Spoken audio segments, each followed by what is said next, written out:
हमारे तो माशाल्लाह you are the one of the best couples this industry has produced and पूरी मुल्क का फेवरेट कपल है एक तरह का माशाल्लाह। मैं आप यकीन जाने मैं आपको बताऊं मुझे पॉजिटिव एनर्जी से बहुत ज़्यादा एक लगाव है। आप समझें कि जहाँ कहीं मुझे थोड़ा सा ऊपर नीचे माहौल लगता है ना, मैं कोशिश करती हूँ कि मैं अपने आप को उससे दूर रखूँ। तो शादी पे मैं काफ़ी नर्वस थी जाते वक्त कि पता नहीं कैसा माहौल होगा, क्या होगा, शादी भी है वो भी टेंशन है एंड ऑल ऑफ दैट, और फिर लोग अपनी क्या एनर्जी लेकर आ रहे होंगे। लेकिन जब मैं शादी पे गई हूँ I think I was the happiest person there. मतलब सब लोग अपने इमोशंस में थे कि अच्छा क्या है, यासिर थोड़ा घबराया हुआ था, सब कुछ लड़के घबराए होते अच्छा मुझे उम्मीद नहीं थी मतलब Yasir of course you know मुझे बिल्कुल उम्मीद नहीं थी कि वो थोड़ा सा भी घबराया हुआ होगा, but I was so happy. मैंने तो निकाह भी खुशी खुशी से कराया, रुखसती भी खुशी खुशी से कराई। मैंने कहा रुखसती पे प्लीज़ एक नया फेज़ ज़िंदगी का शुरू होने जा रहा है, कोई सैड गाना लगा के ज़बरदस्ती मत रुला देना। वो आपके शूट्स में भी होता है ना, वो पीछे से एक बैकग्राउंड म्यूजिक लगा देते हैं, फिर आपको इमोशन आपके ऐसी बस भावनाओं में आप बह जाते हैं। So I was all very happy. तो आप नहीं रोए थे रुखसती पे? मैं नहीं रोई थी। मुझे वैसे भी आई कम फ्रॉम अ फैमिली जहाँ पे कोई मर्द ने आपको कभी सपोर्ट नहीं किया। आपने हमेशा I don't have a dad and I don't even have a brother. तो अम्मा सिंगल पेरेंट हैं। आप ही ने हमेशा I have a sister who is 6 years older than me। उन्होंने हमेशा खुद अपने लिए हर चीज़ की। I did everything on my own. So with such strong women I have been surrounded by such strong women कि मुझे कहीं वो कमी कभी किसी ने महसूस ही नहीं होने दी कि अच्छा कभी आपको इमोशनल होना पड़ जाए या कभी सहारा लेना पड़ जाए। मैं बड़ी खुश थी कि मेरे पेरेंट्स ने और अम्मी ने इतना सपोर्ट किया है अब तक के हर मामले में, हर फेज़ में मेरी ज़िंदगी के। And now that she is so supportive, why should I enter a new phase of my life crying? बिल्कुल आई शुड बी हैप्पी।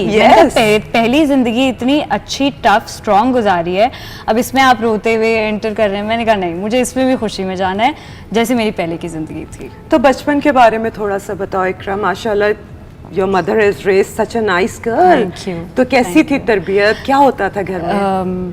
घर की तबीयत बोल रही हूँ, तबीयत ही थी वैसे घर की, क्योंकि हमेशा ख़राब रहती थी तबीयत। हमेशा मैं सबसे शरारती वाली थी because I was the youngest. तो मैंने तंग किया है बहुत ज़्यादा अम्मी को, आपी को, अब्बू को, और मैंने सच पूछें तो अब्बू से मार भी खाई है। I think as a girl maybe nobody would come out आजकल के ज़माने में कि जी अब्बू ने कभी मारा है, लेकिन मुझे लगता है कि वो जो सब बड़े कहते हैं ना कि बचपन में एक माँ बाप का हाथ पड़ जाता है ना तो आज ही बिल्कुल सीधी होती, तो मैं बिल्कुल सीधी हो गई उनकी वजह से।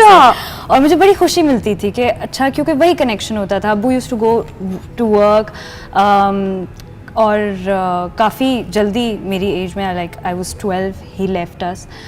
तो उस सब में ना आपके पास पूरा दिन कि वो 18 घंटे या 12-16 घंटे आपके पास नहीं है, तो वो सुबह मिलते थे और फिर लेट नाइट आते थे, फिर उस पूरा वक्त सिर्फ अम्मी और आप ही के साथ ही होता था। तो शरारतें और पढ़ाई लिखाई, तंग करना, बस यही काम था मेरा हमेशा।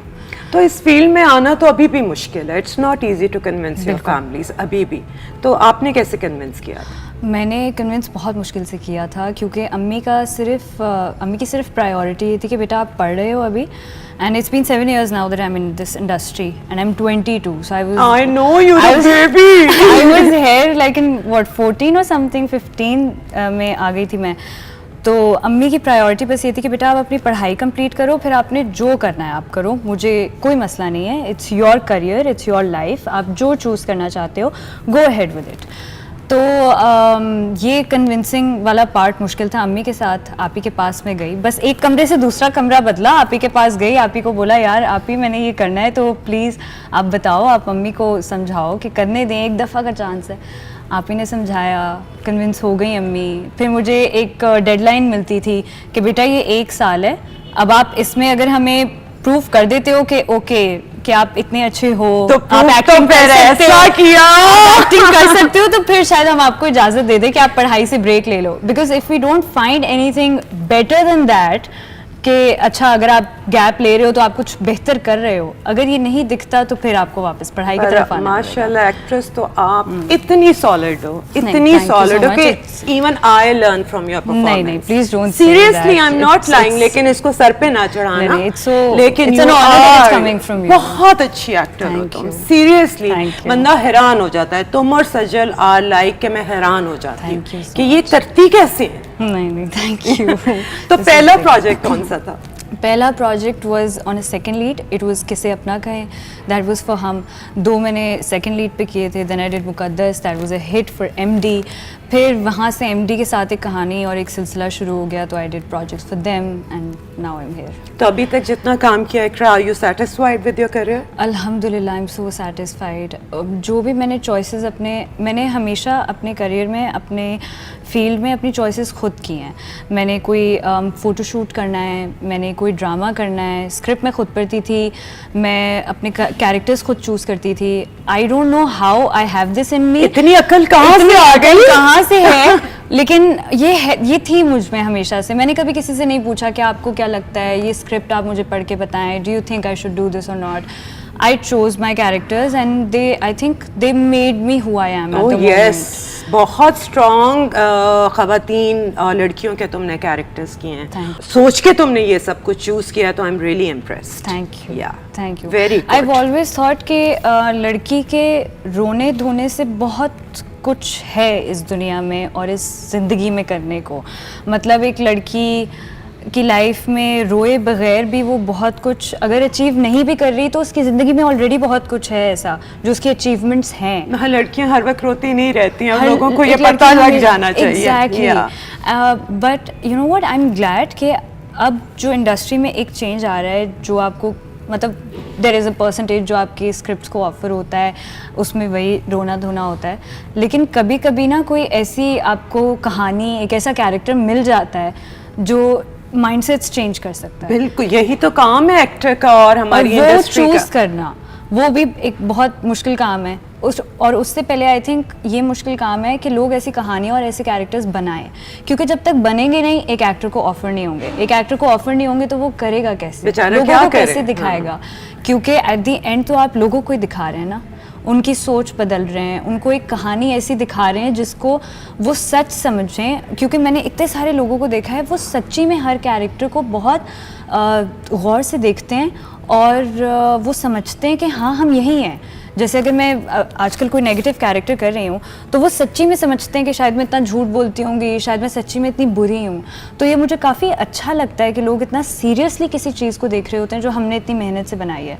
तो वाई नॉट डू समथिंग जो उनकी ज़िंदगियाँ बदल सके, rather than just showing them कि जी एक औरत या तो झाड़ू पोछा कर सकती है, या तो एक शौहर के लिए खाना बना सकती है, या तो शौहर जब ऑफिस से आए तो उसका ब्रीफ केस उठा के कमरे में लगा के बोल सकती है अच्छा जी आप आ गए, मैं खाना लगा दूँ आपके लिए, आप फ्रेश हो जाएं। तो वो सब करने के अलावा वो भी कभी ऑफिस से आ सकती है, वो भी कभी कहीं कुछ अचीव करने जा सकती है, कहीं कोई स्पीच देने जा सकती है, कहीं कोई लीडिंग रोल हो सकता है उसकी ज़िंदगी में और दूसरों की ज़िंदगी में।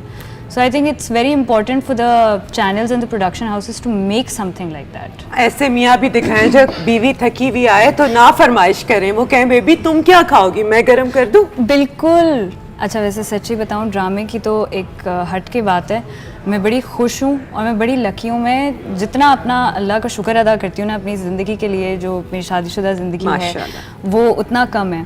क्योंकि Yasir makes food for me because he knows कि अच्छा मुझे खाना